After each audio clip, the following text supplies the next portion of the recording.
Hello दोस्तों, welcome to my YouTube channel Multi Classes with Urvasi.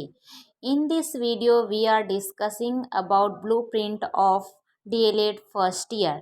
सो आप screen पे देख ही रहे हैं कि आप लोग को DLED फर्स्ट ईयर का ब्लूप्रिंट दिख रहा है. सब्जेक्ट है बाल विकास और सीखना.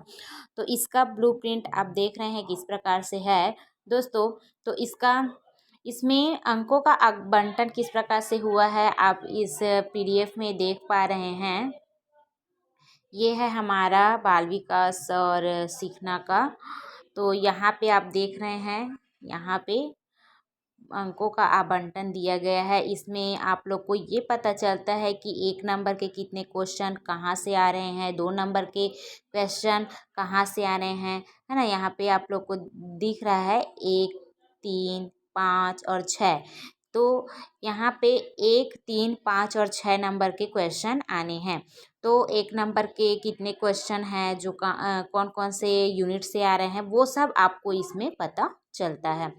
जहाँ पे आप देख रहे हैं कि स्टार्स लगे हुए हैं, यहाँ पे आप देख रहे हैं कि यहाँ पे स्टार लगा हुआ है यहाँ पे.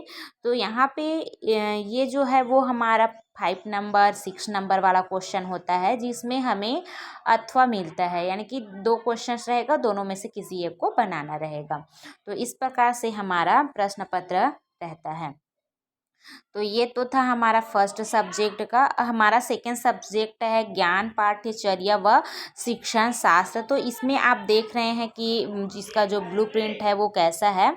तो इसमें आप सॉरी दोस्तों, थोड़ा सा बफरिंग हो रहा है. हाँ, तो इसमें आप देख लीजिए कि इसमें हमें मिलता है 6 यूनिट, और 6 यूनिट में अंकों का आवंटन किस प्रकार से हुआ है आपको स्क्रीन में दिख ही रहा है. आप इसको स्क्रीनशॉट ले सकते हैं, या फिर मैं इसका पीडीएफ डिस्क्रिप्शन में डाल दूंगी, आप वहां से इसको डाउनलोड कर लेना दोस्तों. तो आप देख रहे हैं इसमें जो ज्ञान पाठ्यचर्या व शिक्षण शास्त्र है, इसमें मेनली हम प्याजे है, देकार्त है ना, प्लूटो है, उन सब का क्या विचार था, क्या क्या अपने विचार उन्होंने रखे. दर्शन शास्त्र की सारी जानकारी यहाँ से मिलती है. दर्शन शास्त्र जो है उससे हमारा जो मनोविज्ञान है वो किस तरीके से अलग हुआ, प्लूटो का क्या कहना है, प्याजे का क्या कहना है, उन सब के बारे में यहाँ पे दिया है. प्लूटो ने किस तरीके से बच्चे को एक कोरा स्लेट कहा है, सब इसमें है. तो आप आई होप कि आप लोग अपने पेपर की तैयारी बहुत अच्छे से कर रहे हैं, ताकि आप इसमें सफल हो सकें. अब है हमारा नेक्स्ट सब्जेक्ट शैक्षिक तकनीकी. तो शैक्षिक तकनीकी का जो ब्लूप्रिंट है वो आप देख रहे हैं इस प्रकार से है कि यहाँ पे है ना, ये रहा इस हमारे शैक्षिक तकनीकी का. तो शैक्षिक तकनीकी में हम देखते हैं कि जो दल शिक्षण क्या है, और हमारा जो प्रोजेक्टर यूज कर रहे हैं, मतलब जो सूचना तकनीकी है उसका उपयोग हम शिक्षा में किस तरीके से कर रहे हैं, वो जो पोर्शन है वो हम यहाँ पे पढ़ते हैं. तो आप देख ही रहे हैं कि इसमें 4 यूनिट है, और 4 यूनिट में अंक का आवंटन किस तरीके से हुआ है. आपका दूसरा यूनिट और तीसरा यूनिट, इसमें अंक जो है वो बहुत ज़्यादा है, 25-25 नंबर के हैं. तो इसमें आप अपना फोकस ज़्यादा रखिएगा. और जो हमारे 5 नंबर और 6 नंबर के क्वेश्चन होते हैं उसकी तैयारी भी आप लोग को बहुत अच्छे से करनी चाहिए. अब हमारा आता है हिंदी भाषा शिक्षण. तो हिंदी भाषा शिक्षण जो है उसका आप देख ही रहे हैं स्क्रीन पे. तो इसमें हमें मिलता है 6 यूनिट, है ना. इसको जूम करके देखते हैं. तो जूम करके आप देख ही रहे हैं यहाँ पे कौन से इकाई से कितने नंबर के क्वेश्चन आ रहे हैं, आपको पूरी तरीके से दिखाई दे रहा है. तो चलो ये आगे बढ़ते हैं. अब आता है इंग्लिश की बारी. तो इंग्लिश में किस तरीके से हम यहाँ पे हम देखते हैं कि जो हमारा सेकेंड यूनिट है वहाँ पे 47 नंबर के क्वेश्चन आ रहे हैं. और सेकेंड यूनिट में हम देखते हैं कि जो लिसनिंग है, स्पीकिंग है, राइटिंग और रीडिंग स्किल जो है उसको हम क्लास में किस तरीके से रोल करेंगे, है ना, बच्चों को किस तरीके से इसके बारे में समझाएंगे, इन सब से रिलेटेड जो थ्योरी है वो हम देखते हैं अपने यूनिट 2 में। और यूनिट जो 4 है उसमें हम देखते हैं मेथड्स के बारे में, जो लैंग्वेज टीचिंग मेथड्स है, जैसे कि डायरेक्ट मेथड है, ग्रामर मेथड है, उन सब के बारे में हम इसमें पढ़ते हैं। तो इंग्लिश में अगर आप यूनिट 2 की तैयारी अच्छे से कर रहे हैं तो आपको बहुत अच्छे नंबर मिलने के चांसेस होते हैं। और ये इसमें जो इंग्लिश रहता है वो ऐसा नहीं रहता है कि बहुत सारे ग्रामर दे देंगे, ऐसा कुछ नहीं रहता है। जो टीचिंग है उसी से रिलेटेड यहाँ पे क्वेश्चंस दिए जाते हैं। आप देख रहे हैं यहाँ की जो 4 नंबर के क्वेश्चंस है वो यहाँ पे आ रहा है यूनिट 2 से, है ना। और 6 नंबर के क्वेश्चंस भी हैं, 2 नंबर के 4 क्वेश्चंस यहाँ पे दिए गए हैं। इस पोर्शन की तैयारी अगर आप अच्छे से कर रहे हैं तो आप केवल और केवल यूनिट 2 की तैयारी आपको बहुत अच्छा मार्क्स दिला सकता है फ्रेंड्स। अब बात करते हैं नेक्स्ट हमारा गणित व गणित शिक्षण। तो गणित व गणित शिक्षण में मोस्टली हम देखते हैं कि जो क्वेश्चंस होते हैं वो बच्चों को किस तरीके से हम गणित सिखाएंगे उससे रिलेटेड रहते हैं। बच्चे को जोड़ कैसे सिखाएं, घटाना कैसे सिखाएं। अगर बच्चे को स्थानीय मान का जो कॉन्सेप्ट है वो समझ नहीं आ रहा है तो उसको हम अपने स्तर में किस तरीके से सिखाएंगे, उससे रिलेटेड क्वेश्चन होते हैं। और एक क्वेश्चन जो मेनली मतलब बहुत देखा जाता है वो है जियो बोर्ड पर। जियो बोर्ड पर क्वेश्चन बहुत आता है, वो भी 6 नंबर का, कि जियो बोर्ड क्या है, कैसा है, उसका उपयोग कैसे करते हैं, वो कैसे बनाया जाता है।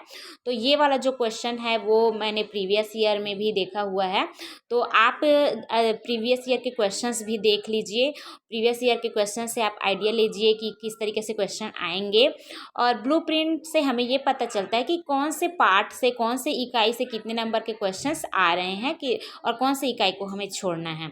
तो यहाँ पे आप देख रहे हैं ये हमारा मैथ्स का ब्लूप्रिंट है ना। अब बारी आती है हमारा पर्यावरण का। और पर्यावरण में हम देखते हैं कि इसमें जो जितना भी कॉन्सेप्ट रहता है वो हमारे आसपास के वातावरण से रिलेटेड ही रहता है। तो इसमें जो क्वेश्चंस आते हैं वो हमारे वातावरण से रिलेटेड ही होते हैं। तो इसका आंसर भी हम अपने भाषा में दे सकते हैं। ज़रूरी नहीं है कि हम जो गाइड में लिखा है, बुक में लिखा है, वही वही आंसर ही वहाँ पे लिख के आएँ। अगर हम अपने जो थॉट है, अपने विचार है, उसको अच्छे तरीके से वहाँ पे लिख रहे हैं तो पेपर चेक करने वाले पर भी पॉजिटिव इफ़ेक्ट पड़ता है। तो आप सब ज़्यादा से ज़्यादा अपने थॉट्स लिखने की कोशिश कीजिएगा। तो ये था हमारा पर्यावरण का ब्लूप्रिंट। अब आता है शालेय संस्कृति का ब्लूप्रिंट। तो जो शालेय संस्कृति प्रबंधन व विकास है, ये जो होता है वह पूरा पूरा स्कूल का जो स्कूल में जो भी गतिविधियाँ होती है, पूरा पूरा स्कूल का पाठ्यचर्या है समझो। इसमें स्कूल की व्यवस्था कैसी होनी चाहिए, परिवेश कैसा होना चाहिए, जो डाइट है ना, डाइट से रिलेटेड भी यहाँ पे कुछ मतलब थ्योरीज है, उससे रिलेटेड प्रश्न यहाँ पे आते हैं। तो स्कूल को कैसा रखना चाहिए, उसका रख रखाव कैसा होना चाहिए, स्कूल का परिवेश बच्चों के लिए कैसा होना चाहिए, वो सब से रिलेटेड क्वेश्चन इसमें इस प्रश्न पत्र में हमें देखने को मिलता है। अगर आप शाला अनुभव कार्यक्रम में बहुत ही अच्छे तरीके से वर्क किए हैं और जो शालावलोकन होता है ना, फर्स्ट ईयर में तो शालावलोकन होता है। तो शालावलोकन में आपने स्कूल को अच्छे से क्या कह सकते हैं कि देखा हुआ है, उनके कार्यों को समझा हुआ है, तो आप इस प्रश्न पत्र में बहुत अच्छे मार्क्स ला सकते हैं। तो आप देख ही रहे हैं इसमें हमारा विद्यालय की संकल्पना है, शिक्षा संचालन व्यवस्था है, विद्यालय के प्रकार हैं, विद्यालय संस्कृति और परिवेश है, शाला का नेतृत्व व प्रबंधन। तो ये पूरा पूरा स्कूल से संबंधित है। तो इसमें आप बहुत अच्छा मार्क्स ला सकते हैं क्योंकि आप प्रैक्टिकली जाके स्कूल का अवलोकन किए हैं, उनके कार्यों को समझे हैं। तो इसमें आपका नंबर अच्छा ही आना चाहिए। तो आशा करती हूँ दोस्तों कि आप अपने एग्ज़ाम प्रिपरेशन में जुट गए हैं और अपना 100% दे रहे हैं। तो इसी के साथ मिलते हैं नेक्स्ट वीडियो में। अगर आपको किसी भी तरीके की समस्या है तो प्लीज़ मुझे कमेंट करके ज़रूर बताइएगा और इस वीडियो को अपने दोस्तों के साथ शेयर ज़रूर कीजिएगा।